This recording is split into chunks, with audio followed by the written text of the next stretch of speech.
My guest today on Blood Money is Sean Hoffman, a serial entrepreneur who has had all the success in the world building and selling businesses, living an idyllic life in Southern California that would be the envy of many. In fact, he strikes me as the last person that will want to get involved in the full contact sport information warfare that is happening on the battlefields of the American conscience. Yet Sean is using his financial resources and connections to launch a media machine, first with his podcast Reality and many other planned projects, with the hope that he can influence the American narrative towards a positive direction and away from the current agenda of authoritarianism and control. Sean, I want to thank you for coming on this podcast, and I'd love for you to do an intro about who you are and what you do. Well, thanks for having me, Vem. At a pretty young age, I came from a family of entrepreneurs and people who started small businesses and basically created wealth from the ground up. And I spent my entire life doing that. And I've started 3 companies, sold 2 of them, and just kind of enjoyed my Southern California life. I'm married and have a family and just really loved living the American dream. And then like most people, I was sort of forced into waking up to a new reality during the COVID pandemic, where I saw our liberties, our civil liberties being destroyed, taken away, deleted by supposedly the freest government on the face of the earth, and I saw that there was a sort of a class system where there were people in where I live in Southern California that their jobs were taken away, their small businesses were taken away because of under the guise of COVID, and safety and security. So they started putting these mandates, as we all know, especially in California, which we still have these mandates in effect. And depending on where you were on the socioeconomic scale, depending on what kind of freedoms you had and have even to today. And I found that appalling. I saw it as it's just the destruction of everything that I'd known and loved about my life and where I am. And it just felt wrong seeing people for no real reason, for a disease that basically that they call a pandemic, that basically 99.9% of people survive, being put into a line waiting for a box of food from a local church. So they went from having their families in thriving or working that American dream to the dream being destroyed, and the government wanting us to thank them for managing what they had destroyed with these people in their lives. It sort of stole my happiness away, knowing that there was this alternate universe created by these sort of mini tyrants like our Governor Gavin Newsom and many others.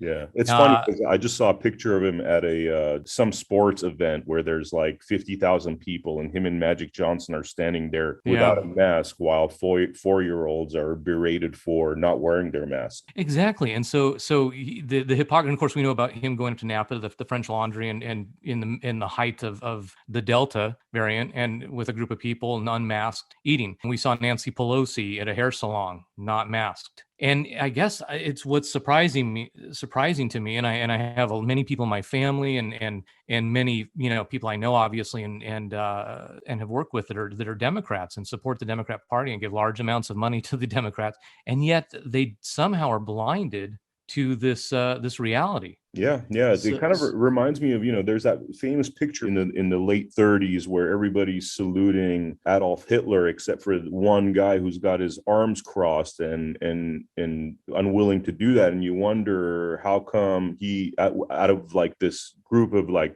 seemed like 1,000 people, why is there only one individual rebelling against such obvious fascism? Exactly. And it's obviously some sort of a psychological disease, a social psychological disease, industrial psychological problem that we've seen many times. We saw it during the Bolshevik Revolution. Obviously, we saw it, as you just stated, with the National Socialist Party of Germany, in that people tend to just turn a blind eye. It's George Carlin made a funny joke in 1999 in his stand-up, which I was a big fan, or am a big fan, and he said that Americans will trade their freedoms away for the illusion of security. Mm-hmm. And it was prophetic, of course, like all of his stuff that we saw after 9/11, some of our freedoms were taken away. They used COVID, our more freedoms are taken away. And it's this talk about progressive. It's a progressive movement because they know that people will rather live in that matrix, in that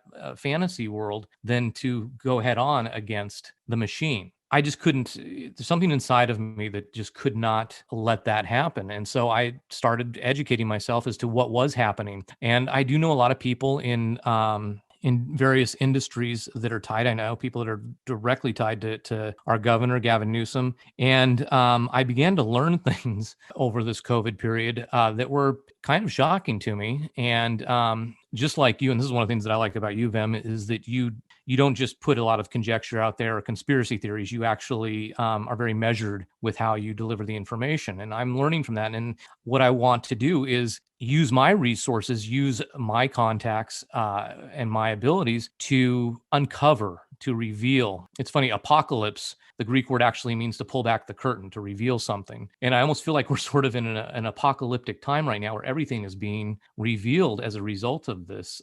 Having resources and contacts, people that actually know Gavin Newsom. I have a friend that knew Gavin Newsom's father, who passed away. I've learned that there's an aristocracy, that there's a network within at least the state of California, and I would imagine elsewhere, that is corrupt. And it has a very clear mission in creating a controlled environment. I don't think that they see themselves as communists or even socialists, really. I don't think that they really are ideologues as much as they are in want and need in their minds to control their society, their constituents. And it's shocking to me how there are a lot of people that you would think otherwise would have strong ethics regarding this and know this information that tend to, hear no evil, speak no evil, see no evil when it comes to this. And it's not really affecting, and I have been feeling bad about this. It's not really affecting my existence too much. I mean, I have been going to dinner to certain restaurants, for instance, where they didn't require, even in the height of this, they didn't require masks. They didn't require anything of people. You kind of get a pass in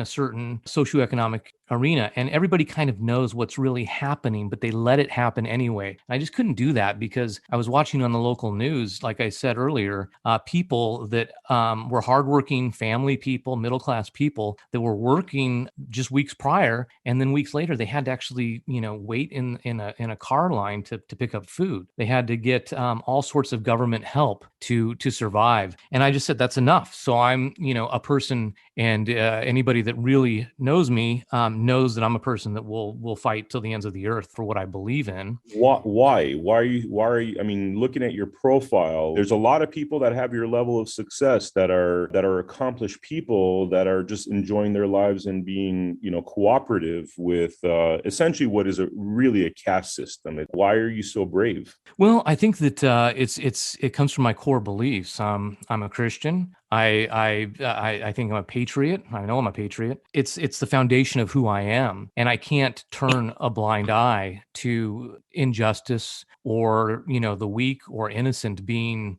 damaged, being attacked by the powerful. I just can't turn a blind eye to that. And I think that what I've been tasked to do by God, by country, by by just my moral foundations is to uncover this information, to disseminate the information, get it out there in many different ways, and start waking everybody up, forcing them to wake up to what is happening, which is a tyrannical group of people. And it's really interesting that a lot of these people aren't that strong. They're not that wealthy, actually, but they work together beautifully, and they all have the same mission. I believe that they are also sort of in a type of religion or cult, if you will, and are controlled by even more powerful people. And so I think what needs to happen now is we need to end this tyranny in modern times. And the only thing that I can do to do that is either take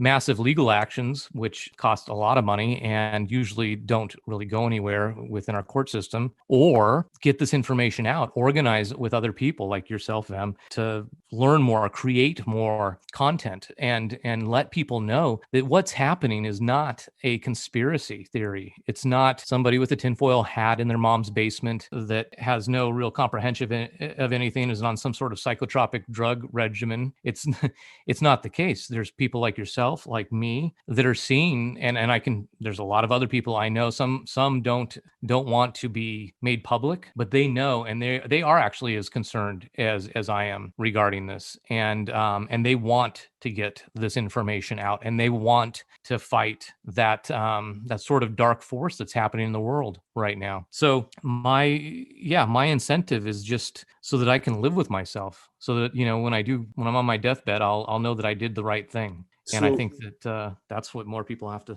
start waking up to. So let me ask you something about, like, you and I think have an understanding of the judicial system and why it is difficult to go through the courts. Could you enlighten the listeners as to, when you say that, it is a challenge to take this through the court system? Could you tell us a little bit about that? Well, the court system, first of all, in a court, it's not.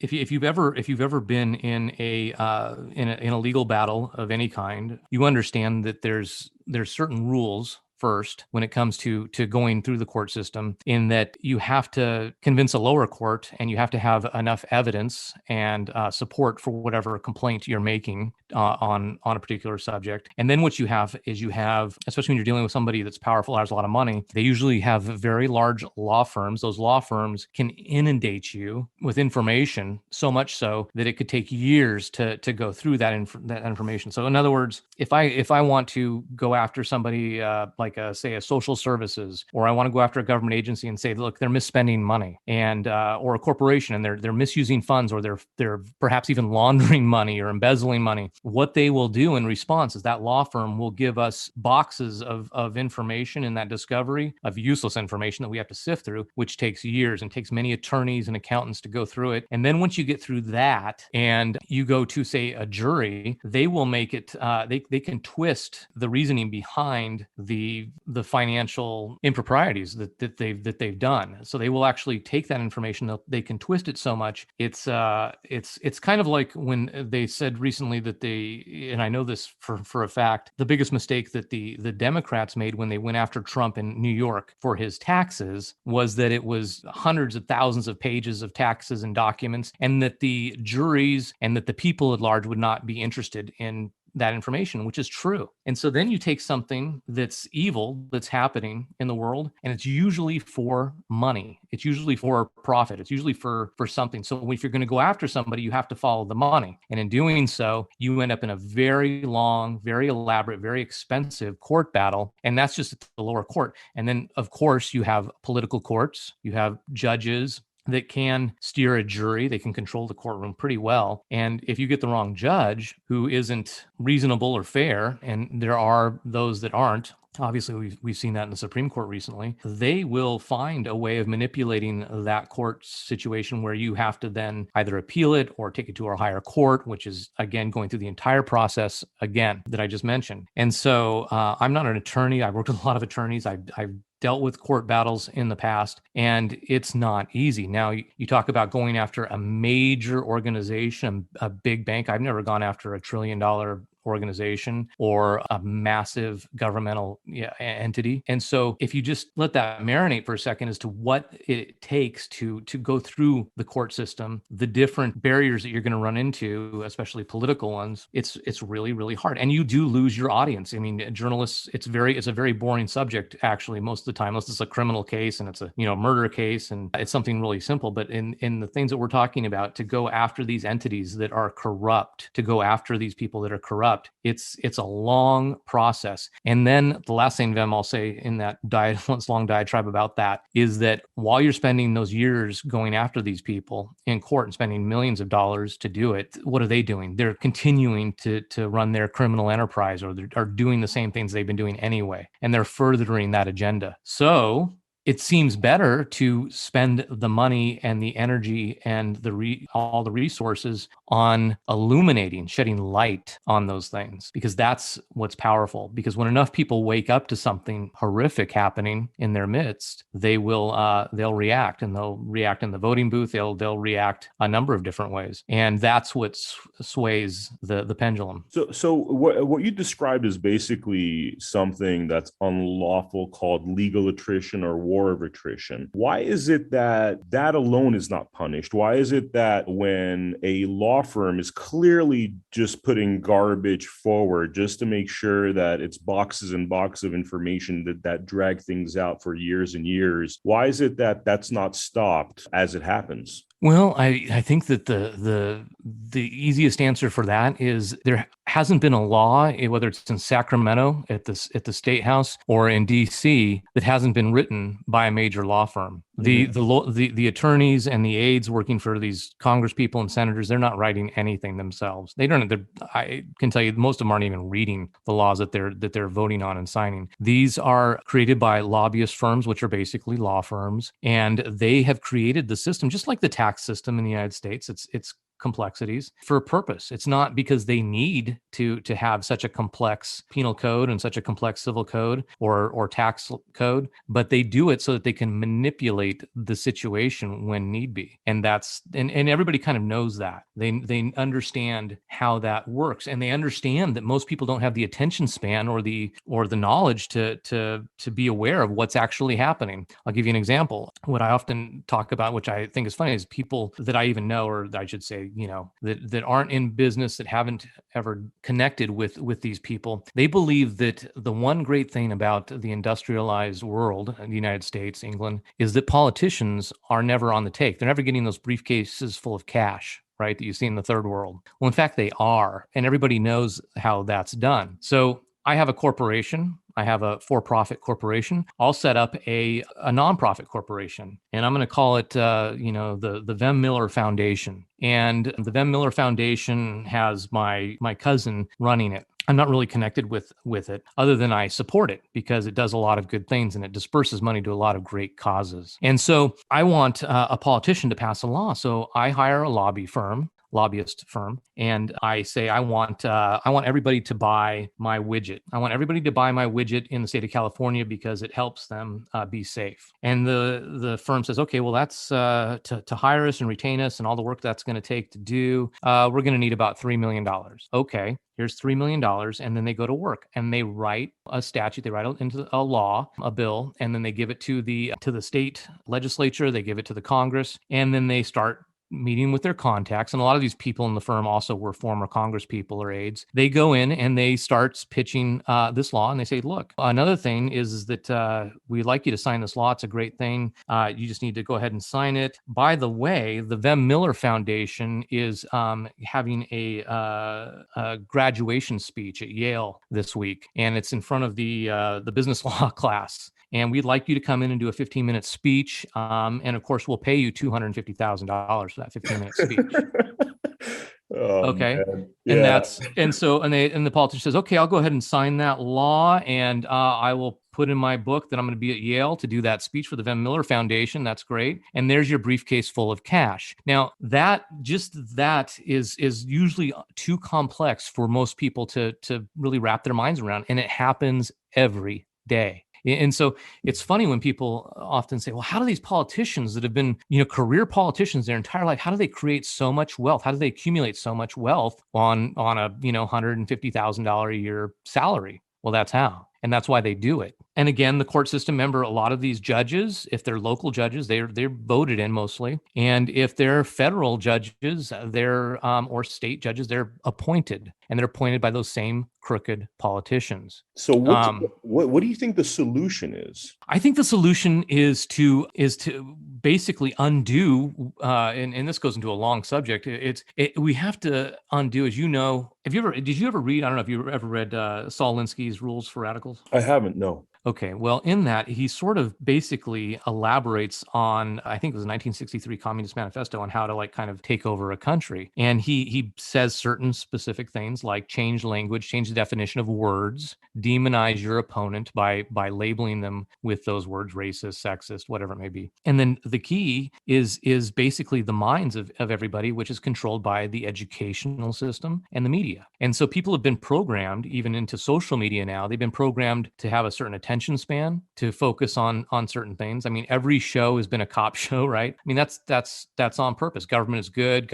You listen to authority, never question authority, and then also distraction. So the problem is the attention span and the scope of knowledge of the average person, the average American. I can't say the same for other countries, but the average American has been degraded over the past 50 years through this method. And to the point now where they feel emboldened to just give fake information out there. And the other thing is that I call it, my wife laughs, I always call it the Disney mentality, the Disneyland mentality. And a lot of adults tend to live in sort of fantasy land where they don't think that there is large scale corruption. They don't think that there would be evil pharmaceutical people that would knowingly distribute opiates so readily, knowing that hundreds of thousands of people, millions of people were going to die as a result of that. They believe the narrative because the alternative is too ugly to understand. And it's because of sort of a foundation, like I said, in the educational system, and then supported afterward in the media to suggest that everything's a conspiracy theory. Don't worry, the government's got your best interest at heart. Big corporations have your best interest at heart, and they're going to take care of you. And that these human beings, these greedy, morally bankrupt human beings that are in these situations, they somehow are on a moral high ground. And I think that to answer your question, what do? We have to reverse that process. I see people like Charlie Kirk, who I donated a lot to from the beginning. He does Turning Point. What they do is they go to, I think they're in a couple thousand different high schools and colleges, and they try and sort of do this anti-propaganda. They try and give truthful information, real information, educate people, and it's working. It's working actually. Young people, so that they start to see the reality, and reality and truth have become offensive. That's how much they've twisted the narrative, how much they've twisted our ability to understand what is real and what is not, is the fact that things that we say, oftentimes, we used to say that people were fat, right?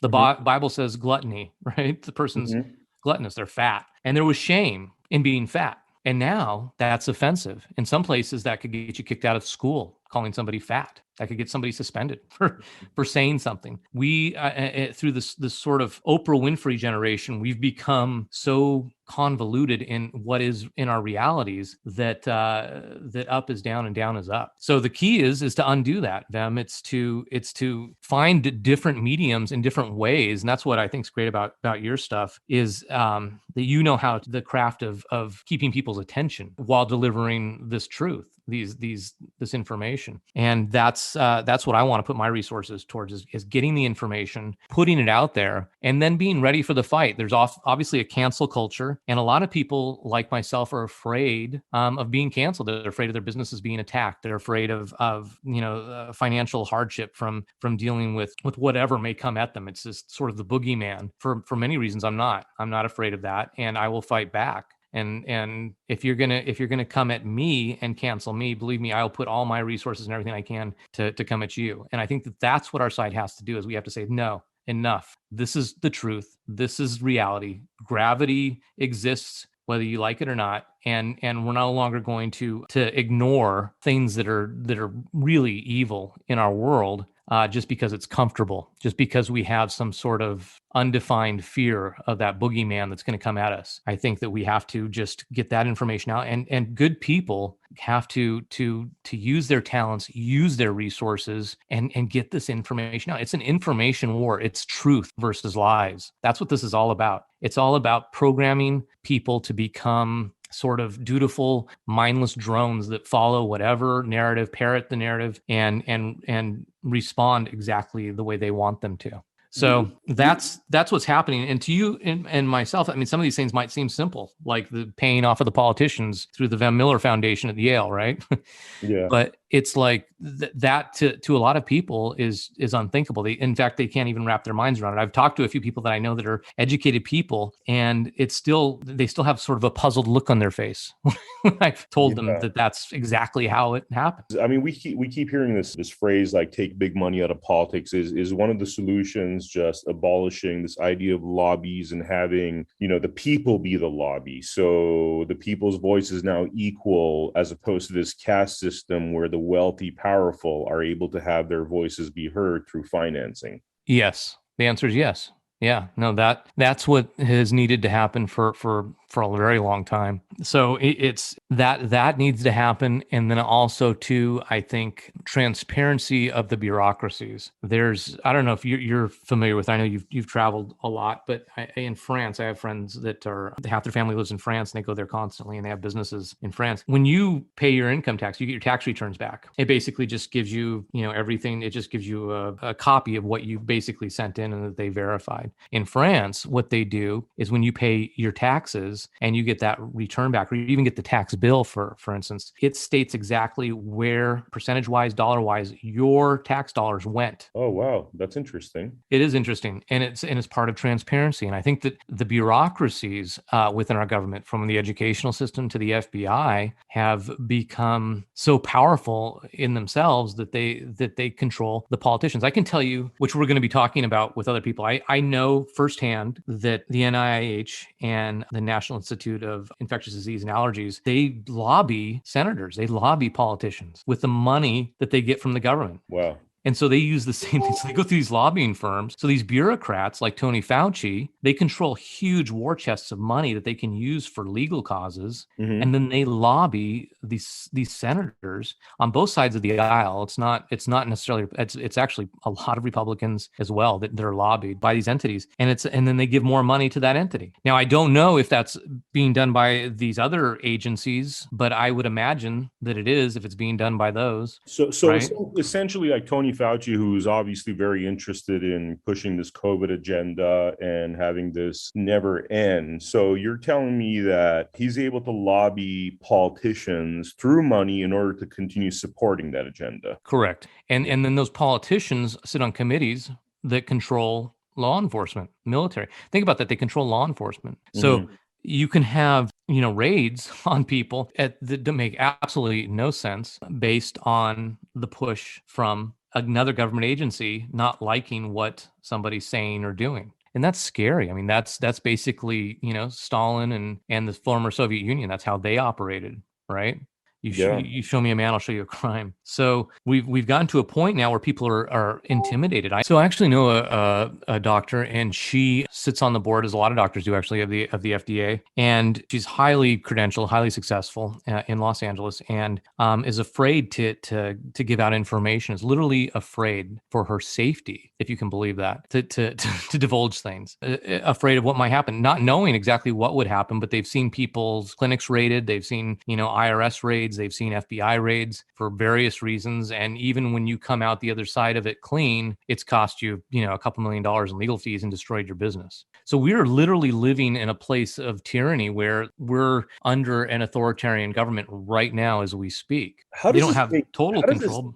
How does this make sense? That's what's baffling to me. How does it make sense to do this to your population, knowing that it's ultimately not good for the future of anybody? Well, it's about control. And I think that what you have to do is you have to look past conspiracy. And Mark Twain, Samuel Langhorne Clemens, had a great line. Somebody asked him, what's the meaning of life, in one of his audiences? And he said, the meaning of life is to be born, pick a vice, and let it kill you. And that's basically it. So all of these people have vices, and one of the biggest vices among people that are highly driven, and this from I'm sure the entertainment industry, is greed and control and power. Greed and also control. They want to control everything in their environment, and they want the biggest piece of the pie. And I think that that's what it boils down to. And it goes to the top. You have huge mega corporations. And the difference between these corporations and even the company a lot of people work for, I think they work for a big company that has a few hundred employees. No, there are corporations out there that are,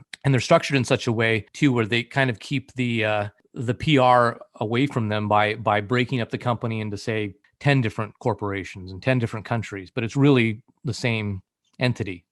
Okay. In whether it's in finance or in media or whatever. And it protects them both, through the prism of the public and financially and legally. So what's happening is that people from the very top down, sort of a pyramid, if you will, right? Pyramid scheme, they're greedy. And people get driven. They've had everything in life that they could want, and just like an alcoholic wants that drink or a drug addict wants that next hit, they want more control. And when they start to not have that control, they don't have that power, it scares them. And people, if the most frightening thing to these people would be the population in control, really in control in their minds. It's as scary as if a guy runs the factory and the factory workers are in control of how the factory is being operated and who's getting fired and who's getting hired and who's doing what. It's the CEO of that company would be jumping out of a building, out of a window. He would be so freaked out. Well, that's how these people operate. I think largely the politicians are greedy, but they're more puppets. They're more grifters or con artists, most of them, literally. And people go, and most of them are attorneys,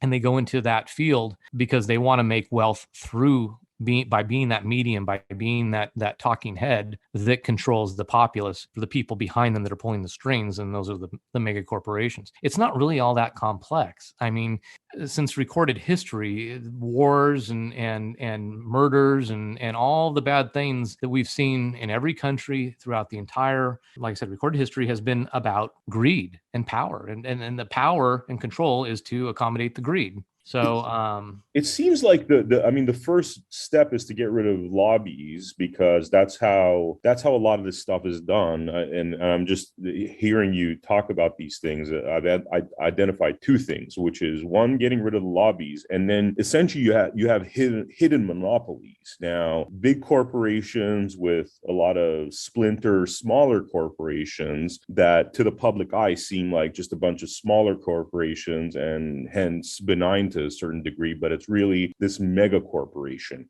at the top of it. How do you approach that issue in terms of monopoly laws? Well, I think that I think we're close to approaching that situation. I think that that's why these bureaucracies, these government bureaucracies and these unions have become so powerful. I think that they know, and I also think on a side note, that's why we're seeing all of this sort of these mandates and this authoritarian process just push into hyperspeed, because they know that the time is short for what they're doing and the gig is up. And so what they want to do is they want to establish an authoritarian or totalitarian regime, which is always backed by these bureaucracies. And it always starts with a certain degree of BS on the parts of the leaders, where they give the illusion that they're doing it for the people, and they're really not. And I'll give you an example. There's a Reader's Digest, I think from 1952, where Stalin is going into Czechoslovakia, and he's trying to take over or fold them into the Soviet Union, Czechoslovakia. He uses that Lenin line when asked by the reporter. He said, well, how are you going to get this socialist party to go communist and to join and be another state within that Soviet Union?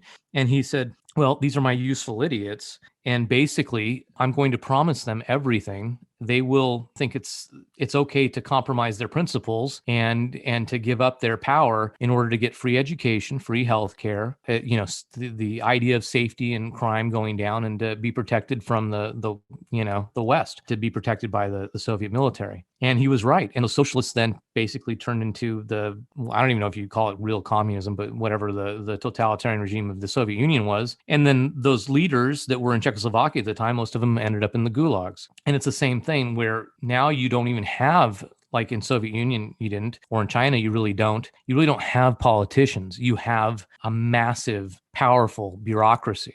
And so they've created that in the background, that bureaucracy and that propaganda machines, because they know that eventually people are going to, especially with information being shared so readily, they know that people are going to say no.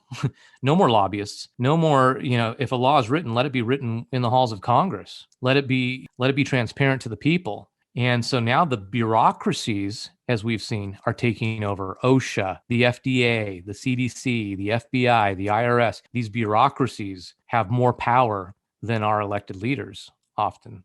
So you were mentioning that they're almost at the end of their line. Tell me a little bit more about that. I think that one of the I always say that for every action there's obviously a reaction, right? An opposite and equal reaction, and that's what's happened. And I think through Trump being elected, he didn't. There's a whole subject about Trump, but I think that he basically disrupted that whole machine with his agenda was and what he did. And in doing so, he didn't only disrupt their machine, but he revealed it for what it is by their reaction towards him, and by like their reaction towards, like, say, these January 6th people or whatever it may be. And it really awakened a lot of people to the fact that there was corruption going on. And it made people want to research. It made people like myself say, "Wait, what's going on? This is, we've totally thrown out the Bill of Rights. We have a constitution. We have inalienable rights that are being shredded right before my eyes. What's happening?" And so people woke up, and I think that they know that all eyes are on them now. And of course, I believe that they blew this whole COVID thing out of proportion for the reason of creating these mandates, of building bureaucracies. They use any opportunity. If it was 9/11, George Bush administration used it to create the Department of Homeland Security and more laws and more control by the state. So they're using it to it now, like I said, at a hyper speed, because they know that more and more people through the information highway, the internet, people are waking up and they're getting information that they wouldn't have otherwise. So it's kind of a double-edged sword, right? You have them being able to control the media in their minds, but they're really not. They're really not able to control the media. And now there's a secondary media that we're seeing emerge, like Joe Rogan, who has between 11 to 30 million people a day listening to him, and then you have CNN that has audiences in the hundreds of thousands now during their prime time. So it didn't quite work out the way that they wanted it to, because why? They're human beings. These are human beings, and they make mistakes. They did, especially when you rush something, and they rushed it because they panicked that it was over. It's kind of like this voting rights bill that they, if you've read any of it, they tried to pass, and then they tried to get rid of the filibuster that they've used over 100 times the past year, the Democrats in Congress. And they tried to pass this voting rights bill because they know that unless they can manipulate the situation on a wholesale level, they're going to start to lose power. And I think that the more information that people disseminate, and the more people that wake up, the more power they lose, and the more desperate they get. They're going to be like a cornered animal, and that cornered animal is just going to go berserk before it finally goes away or dies. I mean, which speaks to a lot about how YouTube and all the, I guess, the arm of the mainstream media, which is all these social media companies, are censoring anything that's a dissenting point of view so heavily. Yes. Yeah. No, they're trying to. There's people out there that like myself, and we like, for instance, I didn't do any social media, and I used to joke with my wife that it was some sort of an arrested adolescent impulse by adults to be doing social media. There was no reason to do it. It was a waste of time, unless of course your purpose was to do what we're doing, or to sell a product or something. Like, I could, obviously, I believe in commerce, so I had never done this before, but I'd seen that Twitter was obviously deleting a lot of accounts, and I started on the last day of September. We started with Twitter, and now we're ventured off into other social media accounts, but went over all of their policies, read every Twitter policy, and understood exactly the line to cross. So everything that we create, everything that we put out there, and how we put it out in Twitter, or now on Instagram. We just started that a couple weeks ago.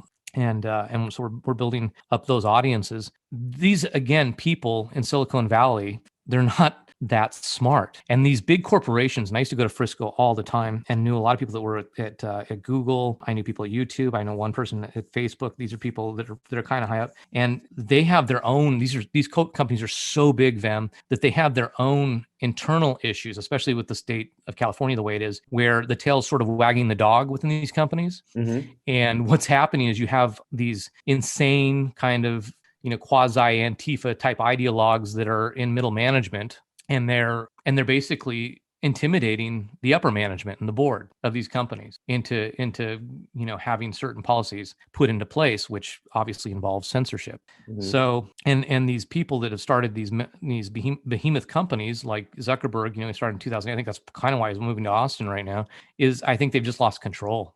I really do. I think that it's almost like a revolution within these corporations. Sorry to interrupt you, but on the Zuckerberg tip, you don't think he's moving to Texas to influence politics there? You think he's actually moving to Texas to get a less politically motivated group of staff? I think it's both. I think, first of all, I think and he's a whole nother, subject, but I think that he and a few others have taken huge investments and huge money and had a certain amount of control by foreign actors. I really do. I think that that's the case. I think he would probably see it differently.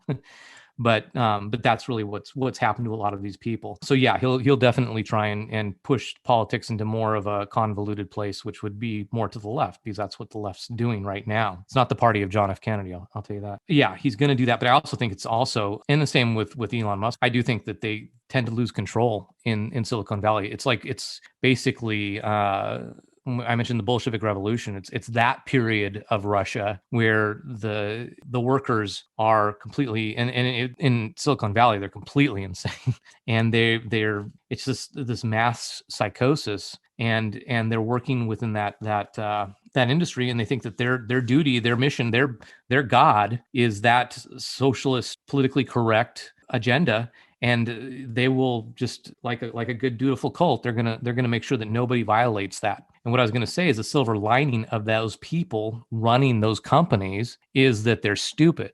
Most of them aren't that sophisticated. They're not smart. They're not business savvy, because they do have sort of that tiny brain cult member type mentality. And so we can work around them.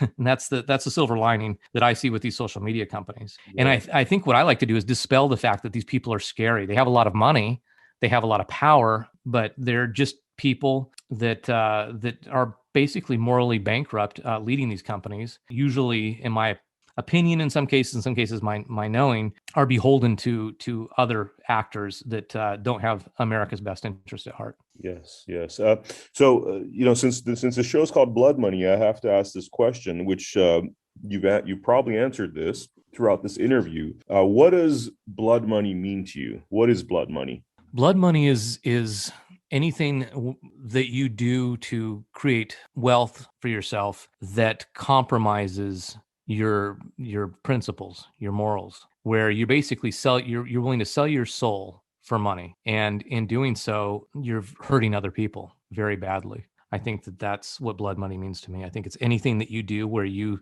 compromise who you are to make money, for wealth. Yeah. I thank you, Sean. Thank you so much for coming on Blood Money. Thank you, Vim. This is our second episode, so I'm so excited to have you on there. I think people are going to love what you have to say, and I look forward to doing more of these. Absolutely. Thank you, Vim, for having me, and I look forward to the next one.